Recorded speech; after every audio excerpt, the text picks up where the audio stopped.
Welcome to episode 6 of Voices in Compliance. I'm Jason Thomas, co-founder of Alexander Barnes. Today we are lucky enough to have someone I got to know very well over the past year, Deirdre Murphy. She is VP of Anti-Financial Crime and Compliance, UK entities for Bitpanda. Welcome, Dee. Thank you, Jason. Pleasure to be here. No, I'm delighted to see you again. Thank you. You too. I always ask everyone, how was your journey in? Not too bad. I mean, it's obviously a little bit warmer in London today, which is nice. Yeah. And I think there's still, unfortunately, a little bit of overhang from the tube strikes last week, Yeah. but not too bad. Do Thanks. you have to travel far? No, just from Highgate, so Yeah, just good. down the road, Awesome. and walked up from Farringdon. Lovely. Well, good. Look, great to have you on. Thanks for coming in. I think you. there'll be a lot of people listening and be really interested to hear from you.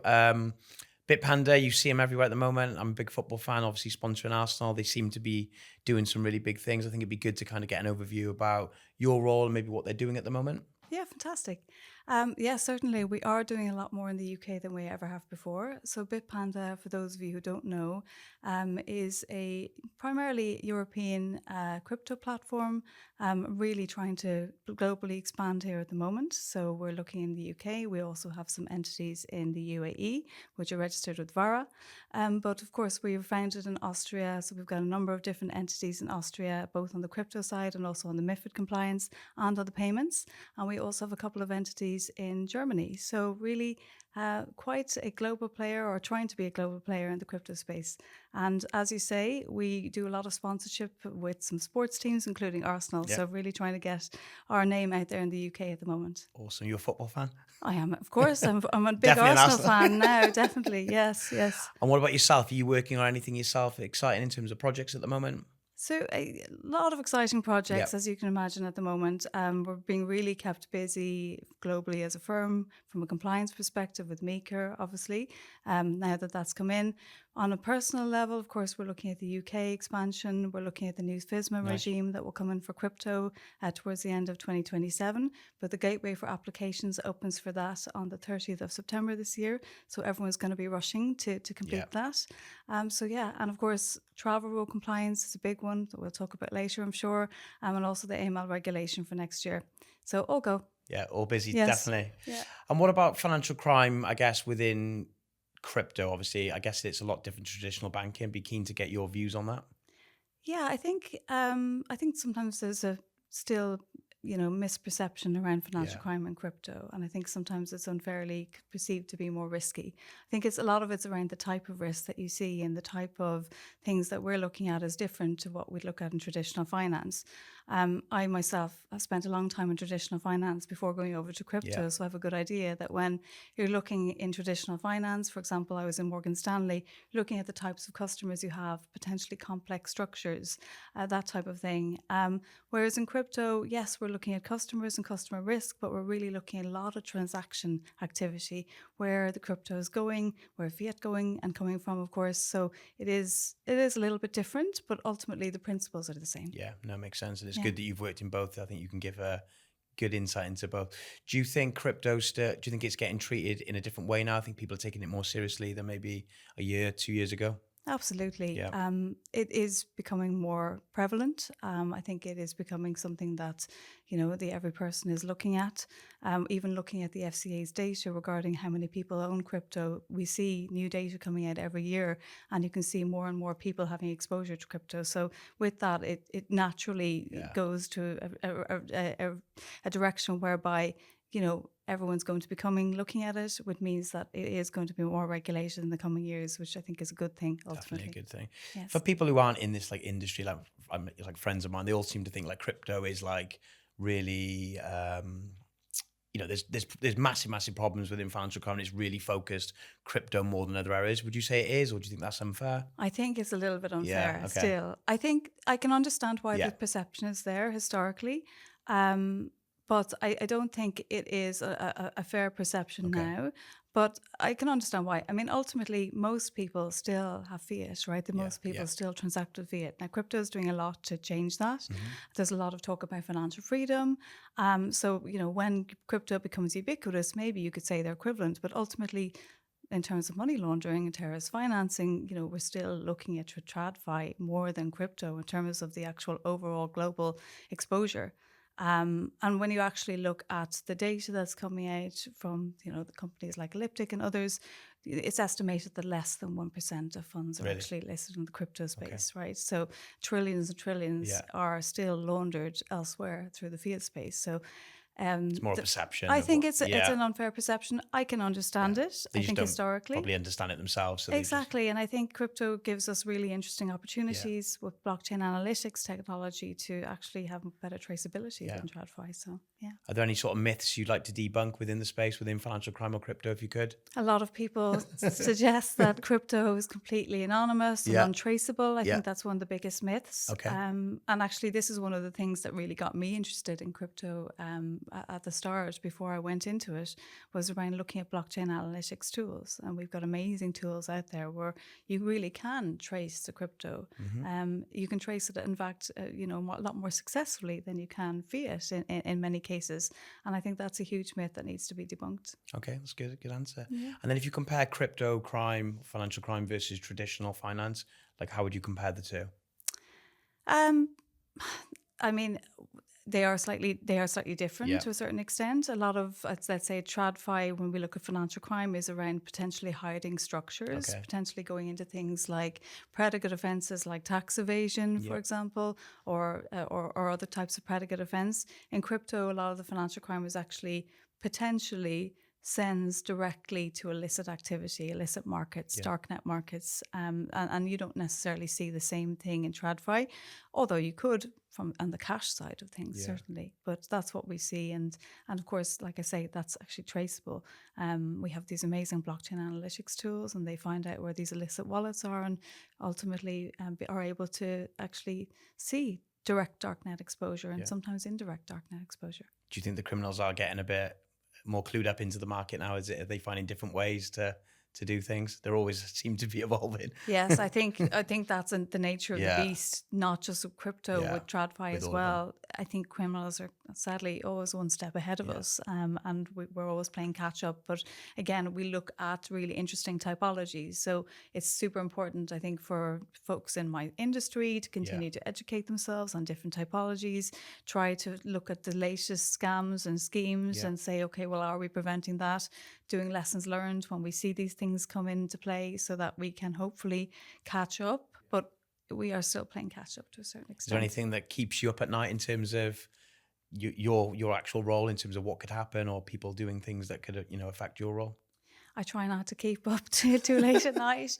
Yes, of course, there's loads. Course. There's loads of things. I think mostly around maybe some challenges with my role, some challenges around implementation of regulatory requirements. Probably it is more difficult than the actual financial crime element, because I actually think that from the use of the transaction monitoring that we have, the use of blockchain analytics is quite good at actually catching this potential activity, and then we do the right thing and report it to the authorities and offboard those users.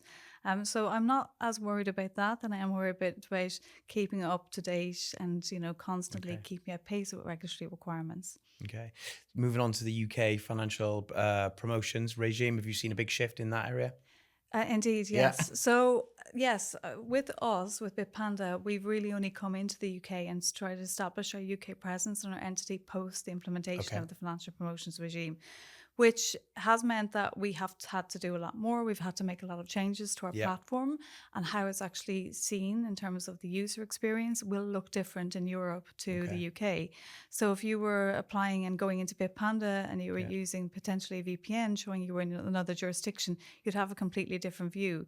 I think ultimately it is, has the best intentions around consumer protection and consumer duty, but of course it just means that it's a much higher uplift from a compliance perspective, so that we can stay on the right side of everything in the laws. Any other big challenges regarding it, or?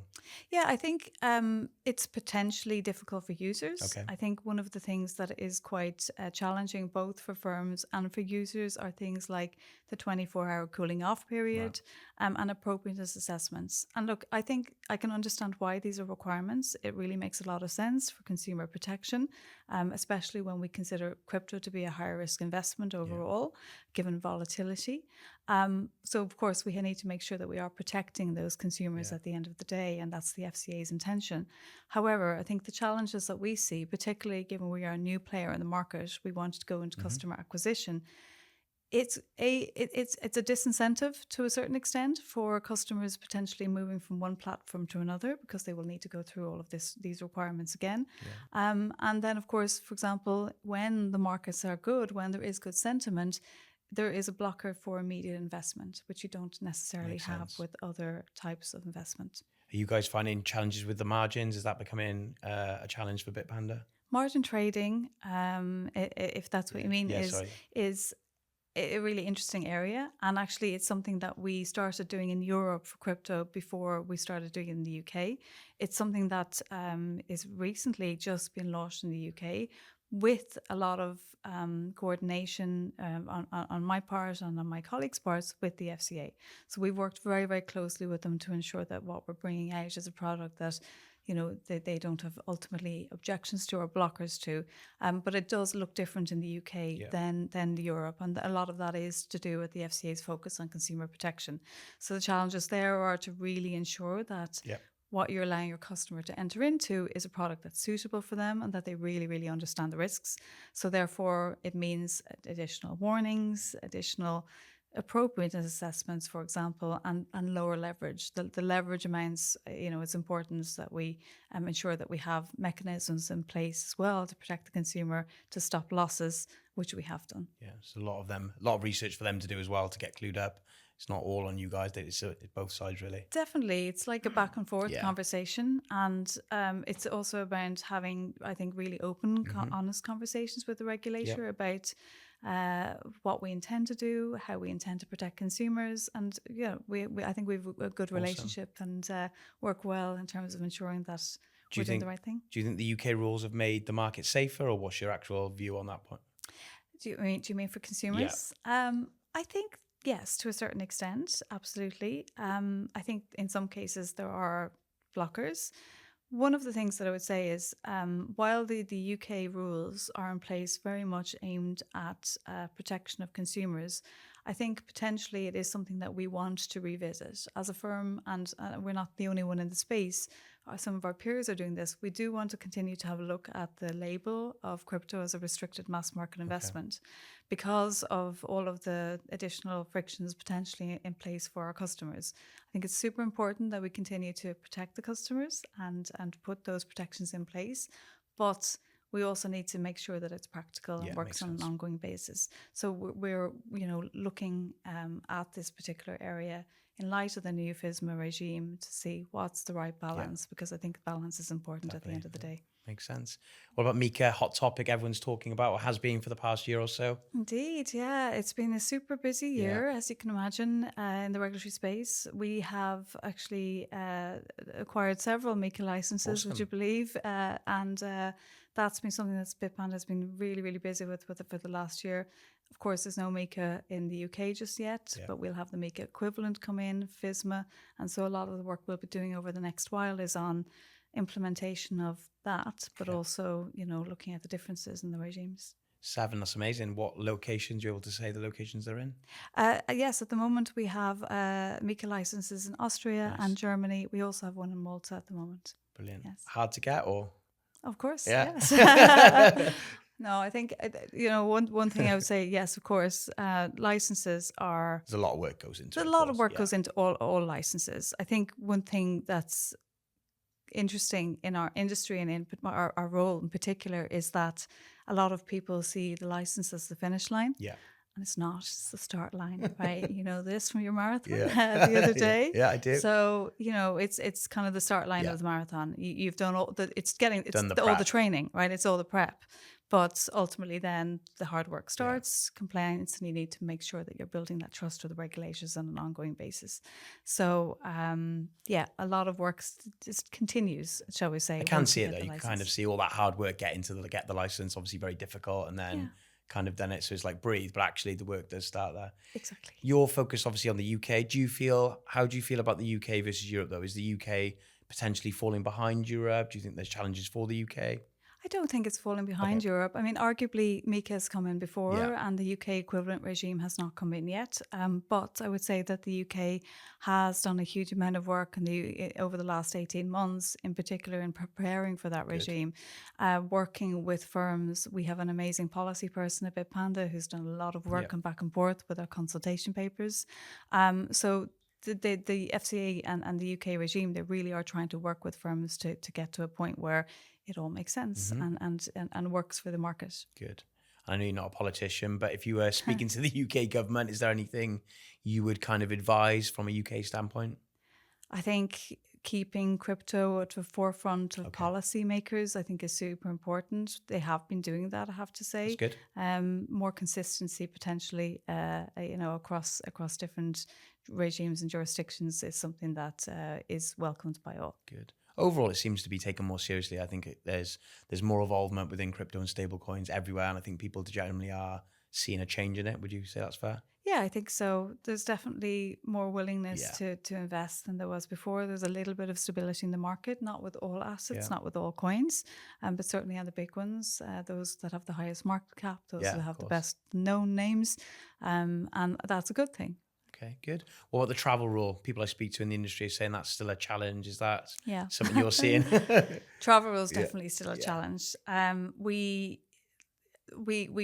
had lots of challenges with travel rule up to date. We continue to have ongoing challenges. I would say that we're not unique. It is definitely not unique to any particular firm. This is an industry-wide issue. Okay.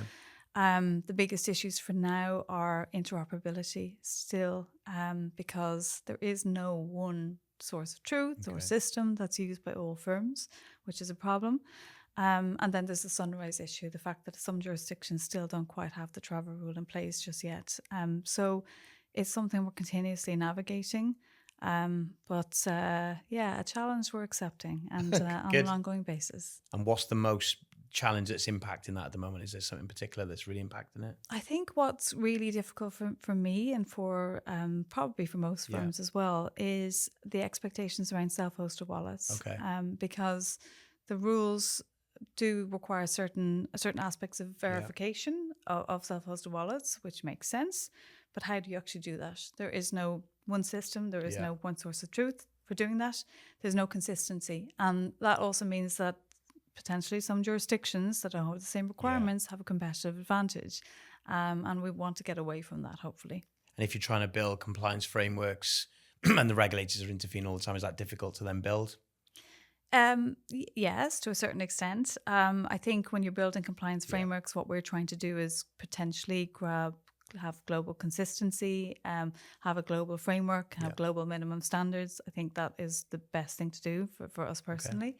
But there are, of course, differences per jurisdiction. And when one regulator comes out with something that's slightly different to another, that, of course, is challenges. Okay. But one thing that we do try to do as well in Bitpanda is we have sometimes bespoke approaches for KYC, for example, because we're trying to be also client-centric and customer-friendly. So we were to go to the highest standard across all jurisdictions. Nice. Well, that, potentially could impact customers in one jurisdiction poorly. Mm-hmm. So we do have slightly different approaches, but on a policy level, consistency where possible is my key. Awesome. What about the travel? Has that actually made a difference to the financial crime? Is there any sort of data to show that that's reduced because of the travel rule, or you're not at that point yet? I don't think we're quite at that point yet. And maybe I'm wrong here, so I would be corrected if I am. Yeah. But I still see the interoperability as a big issue. Okay. The fact that we cannot have 100% compliance just yet, and that is definitely not unique to Bitpanda or any particular firm. And that just makes it quite challenging to actually be able to show the success rate. I think I can understand the principles behind it. I can understand why it in the future would potentially have an impact. I just think for now we're not just at that level, but give it a few more years. A few months, it'll definitely move. Yeah. Yes, I hope so. And what about juggling kind of good AML controls with customer experience? Is that hard to manage the two and get them kind of balanced out? Definitely. Yeah. And that's something that's, a contentious issue, I think, a lot of the time and a subject for discussion. We want to ensure, even in compliance, right? I think there's a myth, right, that compliance people are here to say no and here to block the business and here to stop everyone's fun. And that's definitely not the case. And I think, one of the things that we really need to do is work together and make sure that we're coming to the right result at the end of the day for the customer, but also from a regulatory perspective. That becomes a challenge with KYC and the likes, because we don't want to impact the customer. We don't want to upset the customer. We don't want to ask them for data that we're not going to use. In fact, we can't. GDPR, as we all know. Yeah. So it is an ongoing challenge and issue, and it's a balancing act. I think it's important to ask the questions. We need to get the right questions in order to risk assess customers, but we can frame the way we ask them in the most client-centric way. We can also make sure that we're going out to customers at the right level for periodic refresh, that we're not being overly impactful, that we are only asking for an uplift in data if that's what's required. There's lots of different ways of doing it, but I think collaboration with the product and engineering in the first line is the importance key. On that, slightly off topic from maybe what we're going to talk about, I'm interested to speak to people in the industry. What compliance people sometimes can be seen as blockers, as you said. I think it can be very difficult for them to get buy-in. What do you think the good ones do? Do you think they're kind of building that relationship with internal stakeholders very well to get the buy-in to show they're not a blocker, or what have you seen in the past? Yes, I think so. I'd like to think we do that well. I think it's around coming up with practical solutions and showing that you can be pragmatic, and then that it is not a blocker. I think the good compliance folks, first of all, like a lot of compliance is actually education, explaining, discussing the why things are required, because when there's a lack of understanding on that, that's not going to work out well. Equally, you don't want a compliance person who's just going to come in and cite regulation. I've had people do this in the past, and it is not effective. Nobody wants to be cited sections of the law or regulation not even compliance officers, I would say, for the most part. So it's around going, well, this is what the law says, but here's how we interpret it. And sometimes it is a conversation around an open to interpretation, what guidance notes say, etc. But what I hope we can do mostly in the compliance industry is come and agree that we can be a trusted partner for the business, work together, and not be a blocker, but find the right way of doing things. So not to say no, but say not in that way. Let's find the right way. Awesome. Any advice you'd give to people who are trying to move into this space, more up and coming in the industry, they're looking to get to senior roles? Advice for compliance folks. Be curious. I think always curiosity and really having those open conversations. I think empathy is a huge skill as well, right? Like I, early on in my career, before I even went into compliance, and I didn't go into this in my bio because it would show my age, but a long, long time ago, I worked in like a middle office and I worked in front office in a brokerage firm. So I think actually maybe sitting in the seat with somebody for a day and saying what it's like from your perspective. What are, the issues that you're getting? Well, where are your blockers? Where are your challenges? Is a big thing. And I think having that skill of understanding where the other stakeholders are coming from is a huge thing. And then rather than coming in and going, no, here's the regulation, saying, here's why it's important. Awesome. And showing the impact of potentially doing the wrong thing. And having that discussion in a really open way. Good. I still think, being around people and learning and watching is still, 100%. I know everyone's trying to move into these remote worlds where everyone just sits at home and doesn't speak to people.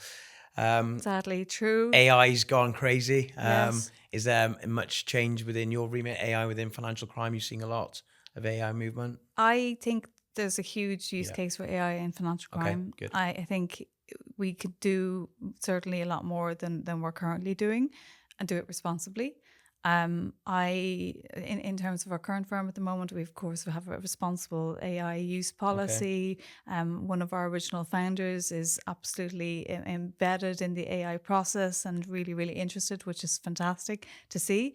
And so we're looking at the use cases. But for me, I think for compliance, and certainly in financial crime compliance, transaction monitoring is a huge thing. Transaction monitoring, looking at source of wealth, source of funds, enhanced due diligence, taking data from potentially large sets of information that you're getting and putting it in a cohesive manner can all be done by AI. Now, of course, you need a compliance officer at the end to check it. But saving that it's time, a huge amount of saving, and I think for scalability perspective, it can be a huge benefit. Does that affect many jobs? You think at the entry end or the progression end? Can it take away many jobs? I know the compliance is still going to be needing to check it, but do you think maybe from an early stage? Potentially, Okay. I won't say taking away jobs. I think we're more looking at efficiencies Okay. and scalabilities. I think a lot of times, particularly in the fintech space, we're running very, very lean models as is. It just will help us to be able to scale with those continuously having leaner models. Because I don't think adding more people is always the solution as well. It can be use of technology, use of AI. It makes a lot of sense. But ultimately, regulators will still expect compliance people to be into it, to be, because we need to make sure that what we're submitting to regulators but also submitting to FIUs is quality, that they're not just getting it as well. that and that if you're submitting a SAR to the FIU, to the NCA, you need to ensure that that is useful. I mean, there's nothing, I'm sure, that's more frustration in the NCA than getting useless SAR. Makes sense. So I think it is super important that we continue to have compliance officers. So I'm not getting rid of them yet. But utilize it. Utilize the technology. Are firms ready for the AI detection at the moment, do you think? I don't think so just yet. I think that we've got a lot of space to go. But getting ready, like with everyone, like with everywhere right now. Yeah. And obviously you're in a pretty senior role. What's the challenges of running, a big function that you're currently in at the moment? Is there anything that springs to mind? Well, I think it's, for me, right, it's a lot of different jurisdictions. So at the moment, like I mentioned earlier, we have different licenses in different jurisdictions. We also have different MLROs in different jurisdictions. So it's around getting a cohesive framework and being able to ensure that we're working together to come to really the goal of protecting the firm overall. So because I've got people in Austria and Germany and UAE and the UK, it is around just that challenge. Are we all working together? Are we working to the same hymn sheet, etc.? But it works. It's fun. We do a lot of outsourcing back to the Austrian entity, which makes sense because that's where our biggest office is. That's where most of our people are, and that does help because it is just ensuring that there's consistency in the processes that are being run. Is your passport full of stamps then with all the travelling? Well, I have an EU passport. I remind you, I'm an Irish accent, if you can't tell already. So no stamps, which is really frustrating. I'd love a few more stamps. So you must be in Vienna a bit. I'm in Vienna quite a bit, yes. Yeah. How often would you say? Well, usually around once a month or so, and then sometimes more frequently. We've done a bit of travel. We've got also an office in Barcelona. We also have an office in Berlin. So I get to travel to the fun places. Awesome. Yes. And what about budget restraints? Do they impact financial crime? Are you seeing much in that? They do impact. I mean, budget restraints impact everyone in a business. Certainly, obviously, in more challenging markets, budget restraints are a consideration. They impact every aspect of it, including financial crime, including compliance. I think it's important just the firms are making sure that they are doing the right thing. It might mean that some of the nice to haves are the things that are least priority on someone's list. Potentially you don't get to go to a conference you'd like to go to, but it's at the forefront. Compliance is always up at the top of mind. Yes. What about the younger generation coming through? Do you think they're going to have to adapt to anything maybe that you guys didn't? Are they going to have to learn new things and be more up to date with AI, do you think, coming through? It's definitely more use of technology. I can almost compare myself to my old days of kind of going through customer files, going through enhanced due diligence files, doing a lot of writing. There'll be less writing. But that would have helped you a lot, obviously, learn and getting into the details. So I think there'd be a gap there where they're relying on... Yeah, I know I sound old now saying it, but... I do think I think writing is a really valuable skill, and you learn a lot by doing it. But this is a general issue. I don't think this is just unique to compliance or unique to our industry. I think this is just making sure that people continue to read and write and not fully rely on AI. But it's a shortcut. It's a great shortcut where it can be. Is there a hardest internal trade-off you're seeing? Is that like risk, speed? What are you seeing at the moment, Dee? I think speed is definitely consideration. Certainly in crypto and in fintech, there is emphasis on speed. It's emphasis on getting products out to the market as soon as possible and making sure that we're keeping up with competitors. And sometimes there is a trade-off to a certain extent. I would say that from my perspective, the important thing is to always have a practical and risk-based approach, which of course we're allowed to have from a regulatory perspective. and actually assess that risk and be able to look at our risk acceptance and risk appetite statements and say, is it within our KRIs? Is it outside of tolerance, etc.?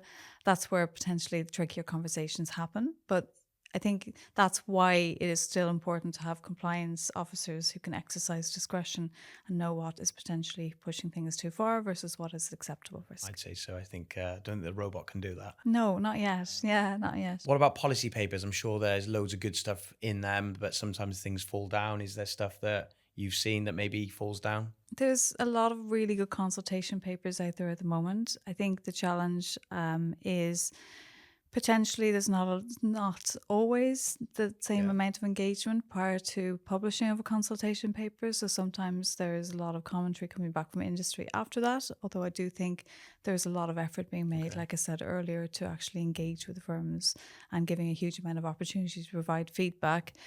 I think it is around can we ensure that feedback is taken on? Of course, that's something that is a consideration for all firms. But there's good stuff out there, yes. I'm sure there is.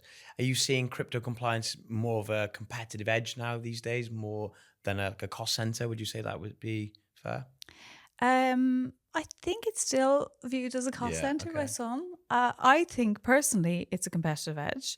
And I think our firms also say that. I certainly think Bitpanda recognises the value and the importance of being at least a regulated firm.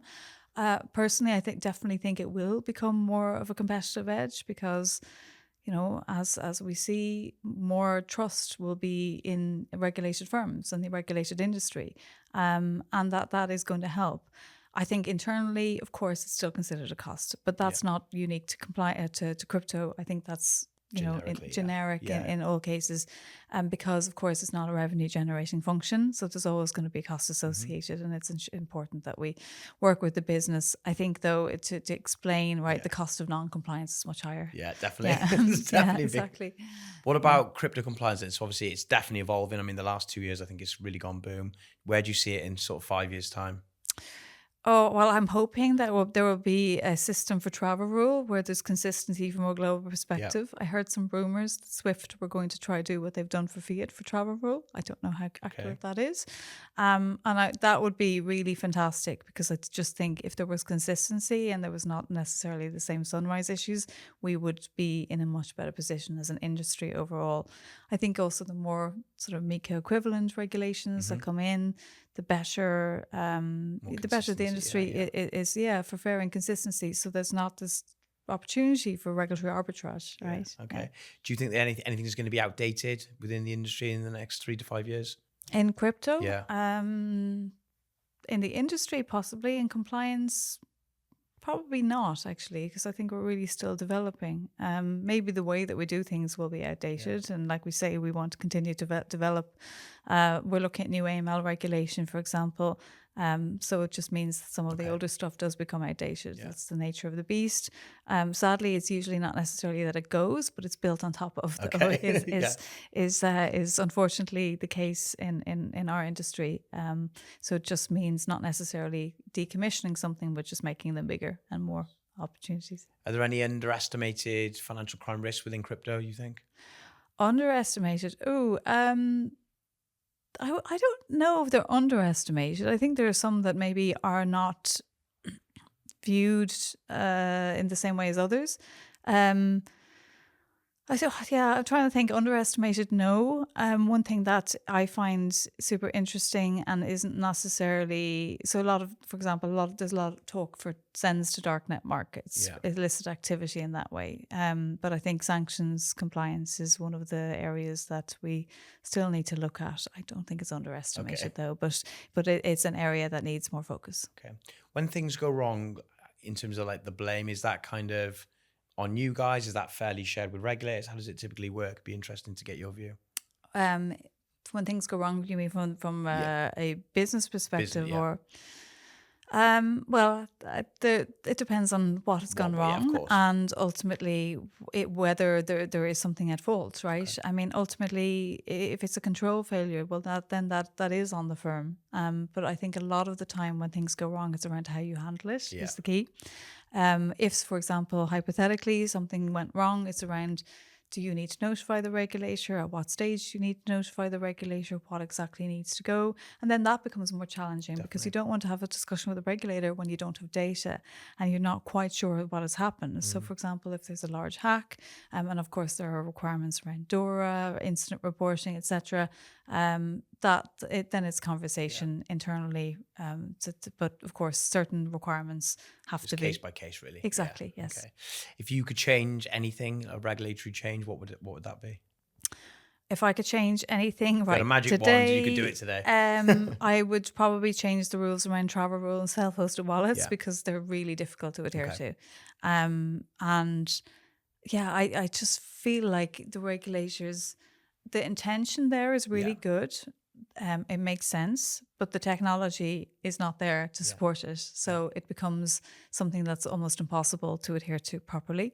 And that's very difficult for a compliance officer. What keeps you excited? I guess financial crime is it's not niche, I guess, but obviously to people who don't know compliance and financial crime, friends, what keeps you in this space and excited? Some people really think it's cool, and you're like, oh, like a detective. Yeah, exactly. Well, I it's sad that I don't get to do as much of the hands-on work as I used to when I was younger. But I think what's super interesting is actual investigations.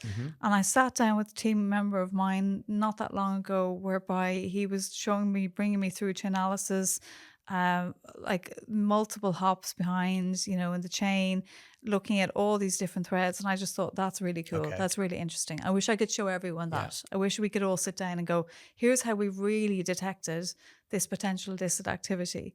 And that's what keeps me excited, because I think that emerging technology is really quite amazing and it looks really cool. Yeah. So, yeah. Okay, cool. How do you stay current then? Is there anything you do to stay current, or are you just into the detail daily that you evolve?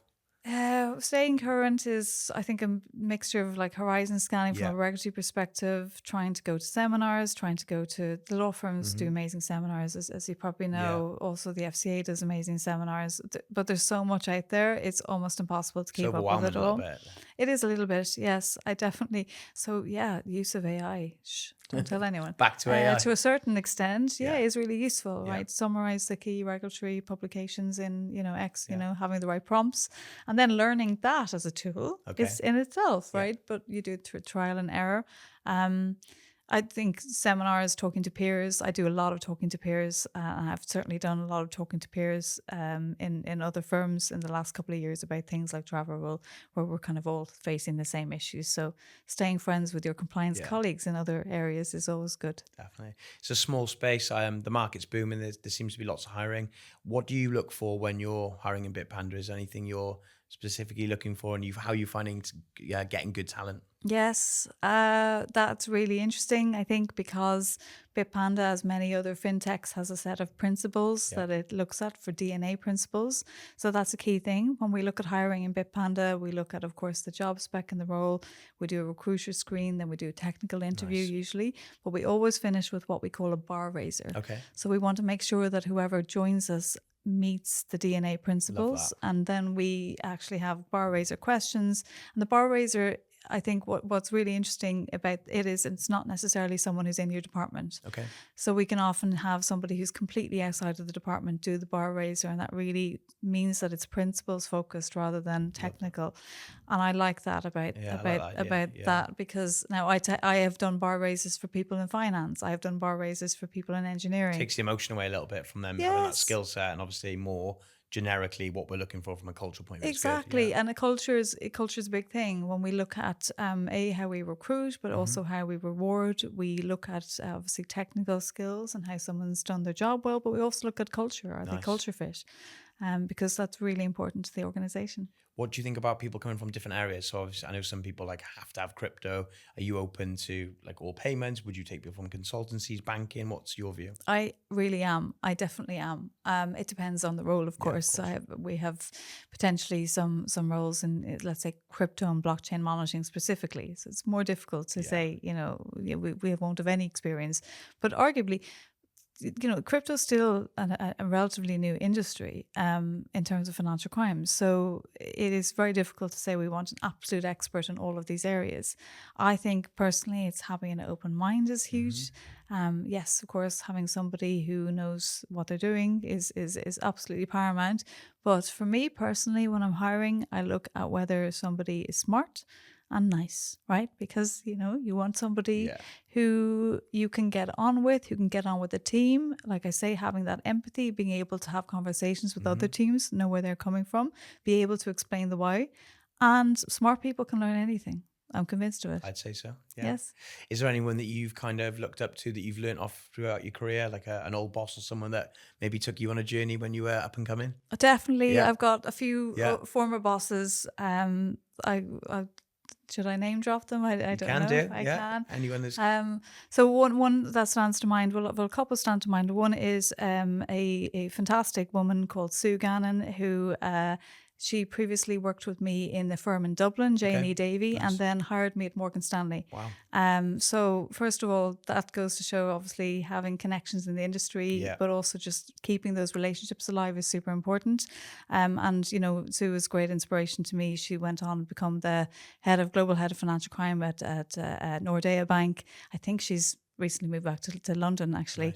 Nice. But really just inspiring, definitely an inspiring person, having worked her way up through the ranks. And another person who comes to mind is my former boss at Coinbase, Jitan Patel, who, just really great person to work with, very practical, really enjoyed bouncing ideas off him. So, it's fantastic to work with people, and I love the industry in that really compliance is a close-knit circle. A lot of people know each other. We move around a lot. We often meet at drinks related to folks like yourself. And I also Satnam Lihal as well, who I worked with in Morgan Stanley. Huge amount of people. Huge respect for definitely some people who've impacted you. Then I'm sure you're doing the same to your team, Dee. Oh, I hope so, but I don't know. I can't promise it. If you weren't doing what you're doing, if you weren't in financial crime compliance, what do you think you'd be doing? What would I be doing? I don't know. I think I've always been really interested, and one of the things I was super interested in is like public policy, and like I'd love to work for like a supranational, like in the UN or something like that. That would be incredibly cool. A difficult job, but actually I had really exposure to the UN counter-terrorist team when I went at a conference. I was speaking as a panelist in Sarajevo a few years ago. Wow. So that was really, really interesting, and I see the work they do, and it's amazing. Okay. One last question before we do some quick fire rounds. Is there anything that's an uncomfortable truth in crypto that people don't typically say? Anything you could think of? Uncomfortable truth in crypto, I think there's still a lot of myths around the anonymity factor and the untraceability, and I just think that's not true, and is something that was a sort of a myth we need to debunk. But it's a challenging industry. It's still a growing industry. We need to all work together to make it a success. And from a regulatory perspective, I think we're doing that. Good, awesome. Okay, a bit of fun now. Morning routine, is it well planned? Are you getting up 5 a.m.? Or you having a nice bath and an espresso, or are you chaotic? Organized chaos is really what I'd say. Yeah, I have a routine. I rarely stick to it. I often have early calls because I've got a team in UAE, and how early is early? Yeah, not super early. I mean, I usually start at 8, but that's not super early. Yeah. Guilty pleasure TV show? Have you got anything? Loads of TV shows that I love. Yes, or podcasts, indeed. Yeah, I probably shouldn't say the podcast because I'd be unprofessional. An Irish one that many of you might know. What I really enjoyed recently was Pluribus on Apple TV. I don't know if you've seen it. No. It's weird, but it was cool. I had only heard of it a long time after it was already out, and then all of a sudden it was winning Golden Globes and Emmys and all of the stuff. It's weird but cool. Look. Yeah, Traitors for me. I love Traitors. Alan Carr, unbelievable. Oh, I love Traitors. Amazing. Yeah, definitely. Did you see? There's a program. I'm not sure what it's called. It's about laughing. All the comedians. Oh, Last One Laughing. Last One. Have you watched that? I did. Have you seen that? Yeah. Yeah, And superb. they can't look at each other because obviously they're asking some really funny questions. I tried to do it then with my husband and I immediately lost. It lasted about 3 10 seconds. seconds. Yeah, I couldn't do it. Yeah. Good. Yeah. Well, that's all the questions. Really appreciate you coming on today. Thank you. Thought you did some amazing answers, and yeah, loved having you on. So thanks, Dee. Thank you so much. Thanks for having me, Cheers. Jason. Thank you.